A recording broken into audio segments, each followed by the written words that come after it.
told that Diego drew this triangle, and then we're asked which triangles are identical copies of Diego's triangle. Pause this video, have a go at that. All right, now let's do this together.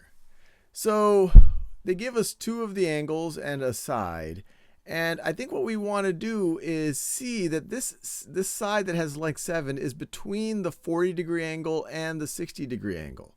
So this side right over here. Now in A, the side of length 7 isn't between the 60-degree angle and the 40-degree angle. It's out here. And we can actually figure out what this third angle is in all of these scenarios, because we know the interior angles have to add up to 180. These two are 100. So this is an 80-degree angle. And it's actually an 80-degree angle in every scenario. We didn't have to calculate that, but this helps us think about it. Because another way to think about it is the 7 length is opposite the 80 degrees in Diego's triangle. So that doesn't happen in choice A.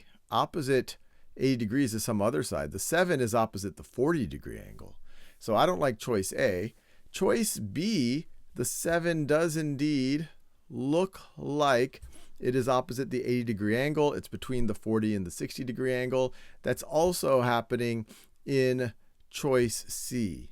So based on what I'm seeing, I like B and C. And in future videos, or in other videos I should say, we're actually going to show that if you at least have this much information about two different triangles, that you can say that they are copies of each other. We'll prove it.